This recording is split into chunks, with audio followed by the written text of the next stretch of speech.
l'opportunità che ci viene data e noi dobbiamo lavorare perché ormai non abbiamo alternative. Dobbiamo investire su cultura e turismo. Abbiamo qui 3 artisti che sono i degni rappresentanti di questa possibilità, insomma, di poter parlare e di poter esprimersi attraverso i mezzi non convenzionali che sono i mezzi appunto della cultura. L'arte appunto è una manifestazione che controtendenza, perché purtroppo o per fortuna l'arte viaggia anche di grandi quotazioni e che è voluto più di 2500 anni per il Po per mettere 25 km di terra tra Adria e la costa e quindi il delta del Po le cresù in avanti formando una lingua del terra nel mare.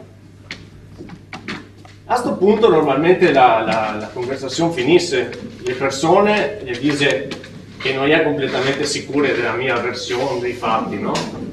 E mi dice che andrà a cercare e controllare nei giorni prossimi. E mica dico sì, che fa bene a controllare, perché così avrà modo di sapere in quale mare si bagnerà la prossima volta, di fare il bagno la prossima volta. E dopo di questo provo a non citare più la storia di Adria e di solito si beve qualcosa insieme.